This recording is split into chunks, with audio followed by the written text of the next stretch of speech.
And we're off for another calculus video. This one is called the properties of limits, if you know where that picture is, but I'll scroll down so you can see. That is standing at the bottom of the Empire State Building. We'll just move right in.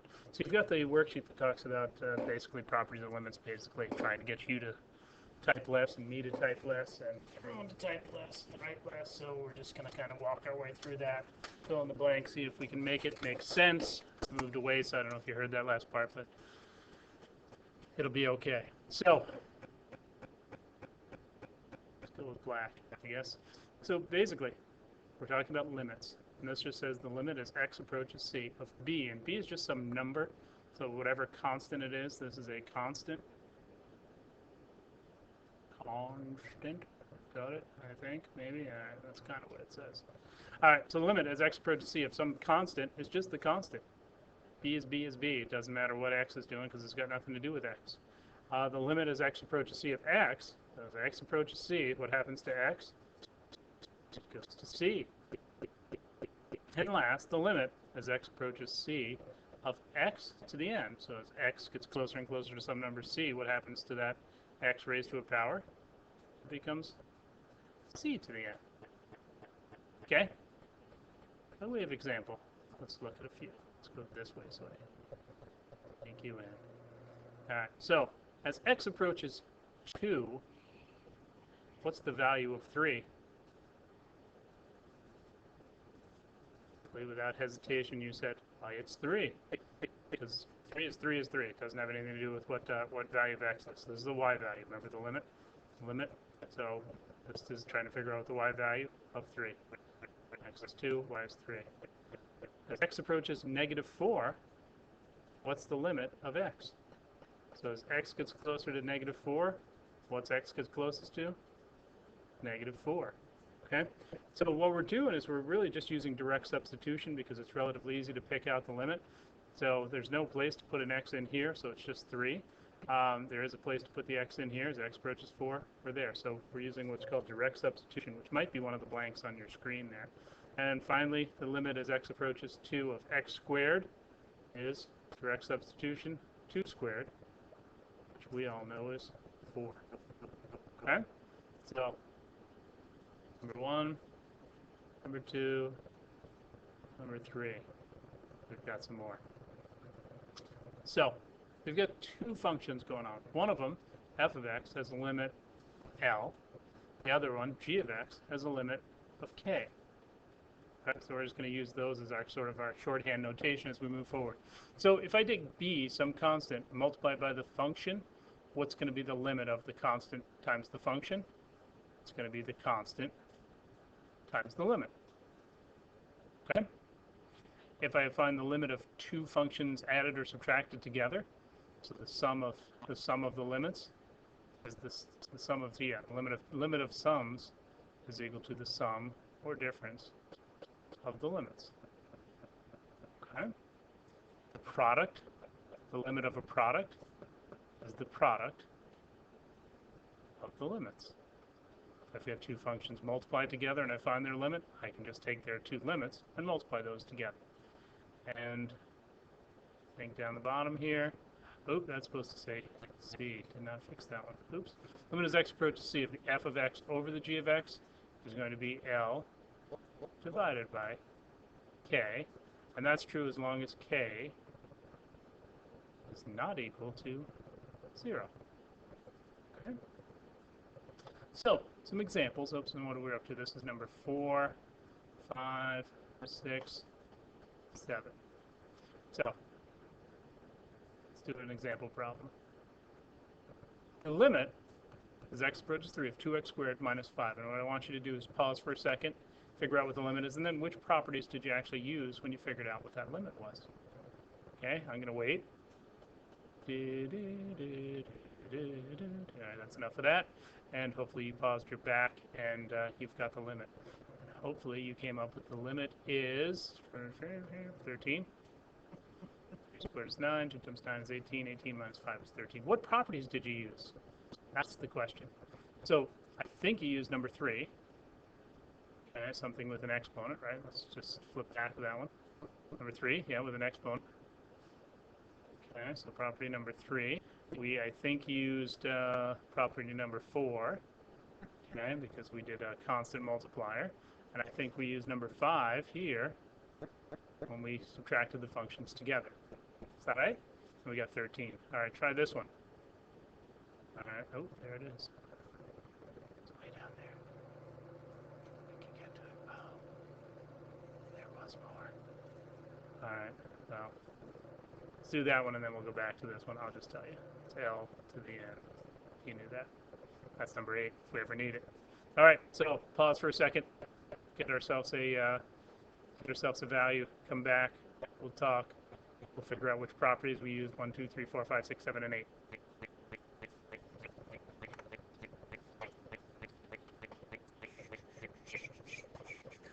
All right, we're back. So what do we end up with? 2 squared. Because we're just doing direct substitution, we think. 3 times 2 plus 5. Why it doesn't like my plus signs lately. And then 2 plus 2. So up top we have 4 plus 6 is 10 plus 5 is 15. On the bottom we've got 4, 15 fourths. Anybody want to change that to a decimal? Good. No, 15 fourths is delightful as an answer. Now, properties that we used. I guess we used that little exponent property, right? So number 3. We used the plus minus property, number 5. We used this property here, number 4, the constant multiplier, right there. And we used number 5 again here. We used number 5 again down there. And I guess ultimately here we use that division property, number 7. Okay, so you're asking yourself, hopefully, first of all, sorry about the loud noise if you're listening on headphones. You're asking yourself, well, are we going to have to memorize these properties and their numbers? The answer is no, because that's silly. They're written down someplace, you would use them. The idea is that you would have done this without me going through all this stuff about the various limits and their numbers and that sort of thing. Just the properties of them allow you to just do what you would normally do, which is do that direct substitution piece. And the numbers are arbitrary. If I wrote them in a different order, if I put the, I'm pointing at the screen, silly me. If I put this one as 6 and that one as 5, you'd have a conversation with people off at college, limit property number 5, and they think it was multiplication, you think it was addition. So no, we're not multiplying these together. We're just using the properties as a way of allowing us to do that direct substitution thing. Whoa, crazy. So, go too far? No, there we are. So we're on to this. The limit as x approaches c of the nth root of x. Well, that's just going to be the nth root of c, because we're just substituting that value right there. The limit as x, very, very sloppy. Didn't change those over, because that automatically comes to infinity. Limit as x approaches c of the f of the g of x. So the g of it, the limit of the g of x, that's going to be my k value, right? Is that k, g of x? Look back at your notes. The g is the k one, so we're really just doing the f of k. I don't know what that means, but it's a composite function, so we would find the limit of the inside function, and then we would find the limit of that one, and just direct substitution, we would just plug the f value in there. Okay? So, some trig limits, and then I think we're close to done. The limit, as x approaches c of the sine of x, it's going to be the sine of c. The limit as x approaches c of the cosine of x, that's going to be the cosine of c. We're still practicing that direct substitution stuff. The limit here is the tan of c. The limit here is the cosecant of c. The limit here is the secant of c. And finally, the cotangent of c. Okay. So no real big giant surprise, I would hope. At this present moment, we're just doing the direct substitution method. We should see if there's other words you need. As I'm looking at this, the limit is the limit of a polynomial function. This direct substitution property is valid for all polynomial functions. If we have a rational function, which is theorem 1.3, if you're following along, the limit is the limit as x approaches c of the p of x is the p of c. And then the limit of the whole thing is the P of C over the Q of C. I didn't really write that out because it's not really that drastic a rule that we need to know it forever and ever. I'm just looking on my no gauge. A couple problems for you to, whoa, what happened there? It's ridiculous. Okay, so try those two.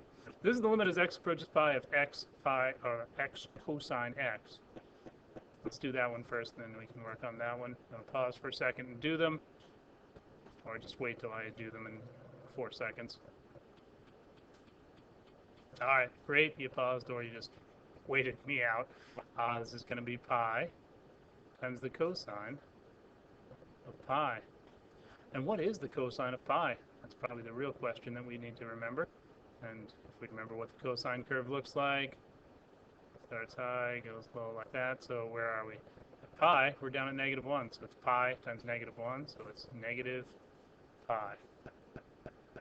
There's a joke there somewhere, but negative pi. And then the sine squared of x as x approaches 0. So that's the sine squared of 0. Which another way to write sine squared of 0 is like the sine of 0 squared. And the parentheses do make a difference. What's the sine of 0? What's the cosine? What's the sine curve looks like? Starts low, goes high. Sine of 0 is 0. 0 squared is 0. 0 is 0. Okay, so no big deal there, right? Hopefully. So we're just really practicing direct substitution because we can, if we can do find a limit with direct substitution, it makes our life very, very nice. Okay, so, oh wait, let me see if I can't get myself in here so you see my smiling face. I don't know if that's there. Oh, smiling face. All right, so done with that. Back to here. Limits were good, I hope. Hope you learned something. If you have questions, bring them with you tomorrow. Talk to you soon. Thanks for watching.